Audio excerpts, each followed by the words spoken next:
സൗന്ദര്യമില്ലെന്ന് പരാതി, സ്ത്രീധനത്തിന്റെ പേരിൽ കലഹം, ഭർത്തൃ വീട്ടിൽ മരണം. Welcome back to my YouTube channel Simiya ബ്ലോഗ്സിലേക്ക് ഏവർക്കും സ്വാഗതം. അപ്പോൾ ഇന്നത്തെ ടോപ്പിക് എന്ന് പറയുന്നത് എന്തൊക്കെ പ്രതീക്ഷയോടെയാണ് ഓരോ കുട്ടികൾ കല്യാണം കഴിഞ്ഞ് ഭർത്തൃ വീട്ടിലേക്ക് പോകുന്നത് അല്ലേ. ഒരുപാട് പ്രതീക്ഷകളൊക്കെ ആയിട്ടാണ് പോകുന്നത്. പക്ഷെ അവിടെ ചെല്ലുമ്പോഴേക്കും ഭർത്താവും വീട്ടുകാരും എല്ലാം ഒറ്റ കൂട്ടമായിട്ട് ആക്രമിക്കപ്പെടുകയാണ് അല്ലേ. എന്തോരം മരണമാണ് ഈ ഒരു പുതുവർഷത്തിൽ തന്നെ നമ്മൾ കേട്ടതല്ലേ. ഒരുപാട് മരണങ്ങൾ, നിറമില്ലായ്മ, ജോലിയില്ലായ്മ, അത്യാവശ്യം സ്ത്രീധനം കൊടുത്തിട്ടും വീണ്ടും സ്ത്രീധനം വേണമെന്നുള്ള പേരിലുള്ള കലഹം, ഭാര്യയെ ഉപദ്രവിക്കുക. ഓരോ അച്ഛനും അമ്മയും എന്തുമാത്രം കഷ്ടപ്പെട്ടാണ് ഒരു പെൺകുട്ടിയെ വളർത്തിയെടുത്ത് വേറൊരു വീട്ടിലേക്ക് അയച്ചു കഴിയുമ്പോൾ അവർ സ്വസ്ഥതയോടെ ഇരിക്കുന്നുണ്ടോ വീട്ടിൽ? ഇല്ല. അവിടെ ചെന്ന് കഴിഞ്ഞാൽ സമാധാനത്തോടെ ജീവിക്കാമെന്ന് പറഞ്ഞ് ഇപ്പം നിലവിൽ ആരും പോകാതിരിക്കുന്നതായിരിക്കും ഏറ്റവും നല്ലത്. അങ്ങനെ ഇപ്പം എല്ലാവർക്കും തന്നെ അങ്ങനെ ഉണ്ടാകണമെന്നില്ല. എന്നാലും കൂടുതലും ഈ അമ്മായിമ്മ പോര് അല്ല ഭർത്താവ് തന്നെ ഭാര്യയ്ക്കെതിരെ നിൽക്കുന്ന ഒരവസ്ഥയാണ്. ഭർത്താവ് കൊണ്ടുപോയി കഴിഞ്ഞ് നമ്മളെ കൂടെ നിർത്തി പരിപാലിക്കുന്ന ഒരവസ്ഥ ഇന്ന് കാണുന്നേ ഇല്ല. ഒറ്റപ്പെടുത്തുക. ഞാനും ഈ ഒരു അവസ്ഥയിലൂടെ കടന്നുപോയ ഒരാളാണ്. എന്നെ ഒരു 22-ാം വയസ്സിലാണ് കല്യാണം കഴിച്ചത്. ഞാൻ ഈ ഒരു അവസ്ഥയിലൂടെ കടന്നുപോയതാണ്. എൻ്റെ കുടുംബത്തിൽ നിന്നപ്പോഴോ അതോ എൻ്റെ കോളേജ് കാലഘട്ടങ്ങളിലോ ഞാൻ പഠിച്ച സ്കൂളുകളിലോ ഞാൻ പോയ പൊതുസമൂഹങ്ങളിലോ എന്നെ ഒറ്റപ്പെടുത്തിയിട്ടില്ല. അങ്ങനെ എനിക്കൊരു അനുഭവം ഉണ്ടായിട്ടേ ഇല്ല. പക്ഷേ അതൊരു കല്യാണം കഴിഞ്ഞ് ഞാൻ ഏറ്റവും കൂടുതൽ അനുഭവിച്ചത് ഈ കല്യാണം കഴിഞ്ഞ സമയത്താണ്. നിറമില്ലായ്മയുടെ പേരിൽ ഒരുപാട് അപമാനിക്കപ്പെട്ടിട്ടുണ്ട്. മറ്റുള്ളവരുടെ മുന്നിലും കുടുംബത്തിലും നിന്നും എനിക്ക് ഒരുപാട് ഈ ഒരു കാര്യത്തിൽ എനിക്ക് ഒരുപാട് വേദന ഉണ്ടായിട്ടുള്ള ഒരു സംഭവമാണ്.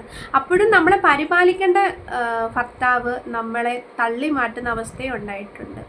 അപ്പോൾ അവർക്ക് അതിൻ്റെ വില അറിയില്ല. വില എന്ന് പറഞ്ഞാൽ അവരുടെ കൂടെ ഒരു പെണ്ണ് ജീവിച്ച് വളർന്ന് ഒരു പെങ്ങളുണ്ടെങ്കിൽ അതിനെ കെട്ടിച്ചു വിടുമ്പോഴേ അതിൻ്റെ ഒരു ഇത് അവർക്ക് മനസ്സിലാകുള്ളൂ. അപ്പോൾ പെൺകുട്ടികൾ എനിക്കിന്ന് പരമാവധി തോന്നുന്നത് കല്യാണം കഴിക്കുന്ന ഒരു ഓപ്ഷൻ അതിൻ്റെ ആവശ്യമില്ല. സ്വന്തം കാലിൽ ജോലി ചെയ്ത് നമുക്ക് നിൽക്കാൻ പറ്റണം. കല്യാണം കഴിഞ്ഞ് അല്ലേ നമുക്ക് ജീവിക്കാൻ പറ്റുള്ളൂ. എന്തിനാണ് നമ്മുടെ ജീവിതം കൊണ്ട് നമ്മൾ വെറുതെ കളയുന്നത് അല്ലേ.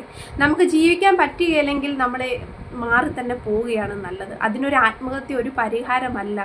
അതിനുവേണ്ടി ശ്രമിക്കാതിരിക്കുന്നതായിരിക്കും ഏറ്റവും നല്ലത്. അത് ചെയ്താൽ തന്നെ അതിന് പോകുന്നത് നമ്മുടെ മാതാപിതാക്കൾക്കായിരിക്കും അതിൻ്റെ വേദന. വേറെ ആർക്കും തോന്നുകയില്ല. അതും ഒരു 23-24 വയസ്സിൽ നമ്മൾ ഇതൊക്കെ ചെയ്ത് നമ്മൾ ഇനിയും ജീവിക്കേണ്ടവരാണ്. നമ്മൾ മാറി നമ്മുടെ സ്വന്തം കാലിൽ ജോലി, അതുകൊണ്ട് നന്നായിട്ട് പഠിക്കുക, നല്ലൊരു ജോലി വാങ്ങിക്കുക, അതാണ് ചെയ്യേണ്ടത്. എനിക്കൊരു മകളെ വളർന്നു വരുന്നെങ്കിൽ ഉറപ്പായിട്ടും ഞാൻ പറഞ്ഞു കൊടുത്തേനെ കല്യാണം എന്ന് പറയുന്ന ഒരു ജീവിതത്തിലേക്ക് കടക്കാതിരിക്കുന്നതായിരിക്കും ഏറ്റവും നല്ലത്. നമ്മൾ നമ്മുടെ സ്വാതന്ത്ര്യത്തിൽ കൂടെ ജീവിക്കുകയും പിന്നെ നല്ല ഒരു ശമ്പളം കിട്ടുന്ന ഒരു ജോലി നിൽക്കുകയാണ്. നമുക്ക് ഒറ്റക്കാലം നിൽക്കാനുള്ള ഒരു ഇതുണ്ട്. നമ്മൾ ആരെയും ആശ്രയിക്കാതിരിക്കുന്നതായിരിക്കും ഏറ്റവും നല്ലത്.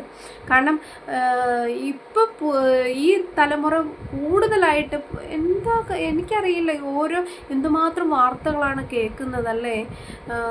നിറമില്ല, ഈ നിറമില്ലെന്നും പറഞ്ഞ് കല്യാണം കഴിക്കാൻ ചെന്നിരുത്തപ്പോൾ ഇവൻ്റെയൊക്കെ കണ്ണ് എവിടെയായിരുന്നു? എങ്ങനെയെങ്കിലും ഒന്ന് പെണ്ണ് കെട്ടിയാൽ മതി എന്ന് വിചാരിച്ച് കല്യാണം കഴിക്കുന്നവന്മാരുണ്ട്. അങ്ങനെ കഴിച്ച് കഴിയുമ്പോഴായിരിക്കും പിന്നെ പോരായ്മകൾ അവർക്ക് തോന്നുന്നത്. അതില്ല, ഇതില്ല, മറ്റേതില്ല, മറിച്ചതില്ല. എന്ത് കണ്ടിട്ട് ആരുടെ ഇഷ്ടപ്രകാരത്തിനാണ് നീയൊക്കെ കെട്ടാൻ പോയിരിക്കുന്നത് താലി?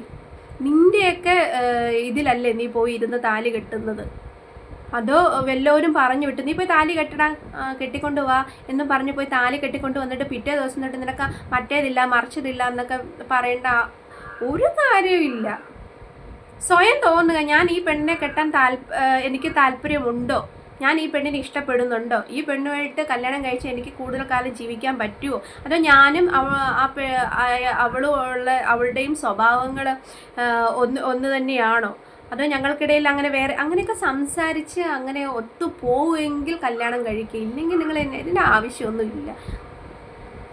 കൊണ്ടുപോയി കെട്ടി കഴിഞ്ഞിട്ട് കൊണ്ടിട്ട് കൊടുക്കുക മറ്റുള്ളവർക്ക് വേണ്ടി. എന്തിന്? എന്നിട്ട് കല്യാണത്തിന് അന്ന് ഒരു 100 ഫോട്ടോയും കെട്ടിപ്പിടിക്കുന്നതും ചാഞ്ഞ് നിൽക്കുന്നതും ഒക്കെ ആയിട്ട് എടുത്ത് പബ്ലിക്കായിട്ട് അങ്ങ് ഇടുക. എൻ്റെ ഇങ്ങനെയായിരുന്നു. എല്ലാവരും കണ്ടോ? നല്ല സന്തോഷമാണ്. പിറ്റേ ദിവസം തൊട്ട് അടി ബഹളം. അന്നേ അമ്മായിമ്മ പോര്, ഇല്ല അമ്മായിപ്പം പോര്, ഇല്ല ഭാര്യയും ഭർത്താവും തമ്മിൽ അടി. എന്തിനിങ്ങനെ ജീവിക്കണം കലഹിച്ച്? എന്തുമാത്രം വേദന അനുഭവിച്ചായിരിക്കും ആ കൊച്ചിന്തലം മരിച്ചത്, ആത്മഹത്യ ചെയ്തത്? ഇതിൻ്റെയൊക്കെ ഉത്തരവാദിത്വം ഇവനെയൊക്കെ ഒന്നും വെറുതെ വിടരുത്. എന്ത്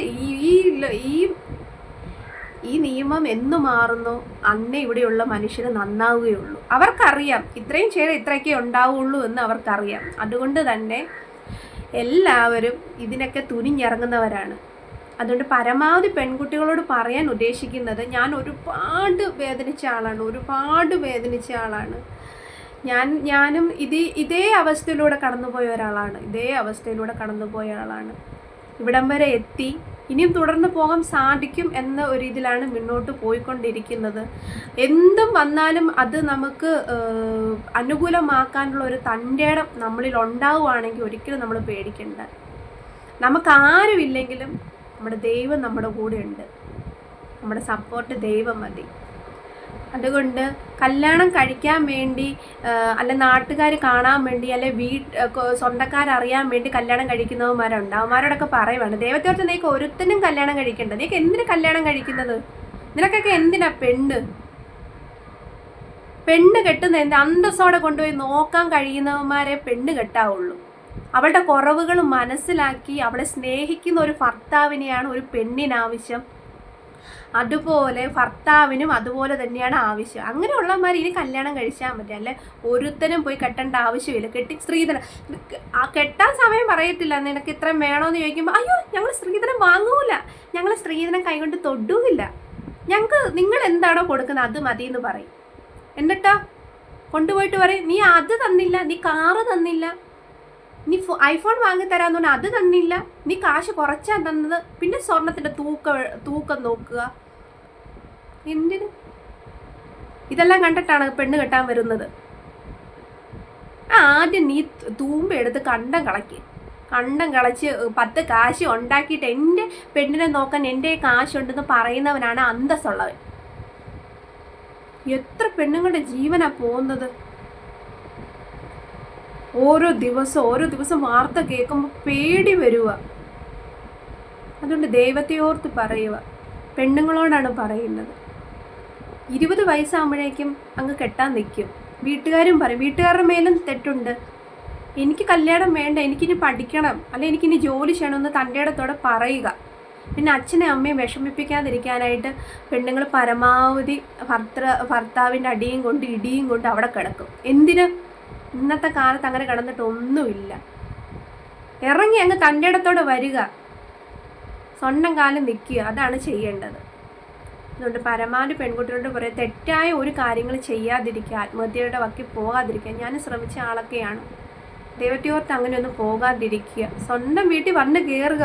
വീട്ടുകാർ പറയും, അയൽവക്കത്തുകാർ മറ്റേത് പറയും, മറ്റവർ അപ്പുറത്തവർ ഇപ്പുറം പറയും, എല്ലാം പറയുന്നൊക്കെ പറയും. അവരാരും നമ്മൾ ശ്രദ്ധിക്കാതിരിക്കുക. അവരെല്ലാം നമുക്ക് ഒരു നേരത്തെ ആഹാരം തരുന്നത്, ഒരു കഞ്ഞി തരുന്നത്. നിങ്ങളുടെ മക്കളെ നിങ്ങൾ സുരക്ഷിതരായിരിക്കുക. എൻ്റെ വീട്ടിൽ വന്ന് കയറിയത് കൊണ്ട് അയ്യോ എനിക്ക് നാണക്കേടാണ്, എനിക്ക് പുറത്തിറങ്ങാൻ പറ്റത്തില്ലെന്ന് മാതാപിതാക്കൾ ചിന്തിക്കുകയേ വേണ്ട. അവരെ പൊന്നുപോലെ ഇത്രയും വർഷം 20-21 വർഷം നിങ്ങളുടെ കൂടെ അല്ലേ ആ മകൾ നിന്നത്. പിന്നെ തിരിച്ചു വരുമ്പോൾ നിങ്ങൾക്ക് നിർത്താൻ എന്താണ് ഇത്ര ബുദ്ധിമുട്ട്? അതുകൊണ്ട് അവരെ ചേർത്ത് പിടിക്കുക. നാളെ ഒരു പെൺകുട്ടികളും ഈ ഒരു അവസ്ഥയിൽ പോകാതിരിക്കുക. ഇത് പ്രതികരിക്കാതിരിക്കാൻ വയ്യ, അതുകൊണ്ട് പ്രതികരിച്ചതാണ്. അപ്പോൾ ഇതായിരുന്നു ഇന്നത്തെ വീഡിയോ. നിങ്ങൾക്ക് ഇഷ്ടപ്പെട്ടാൽ ലൈക്ക് ചെയ്തു. വീണ്ടും കാണാം.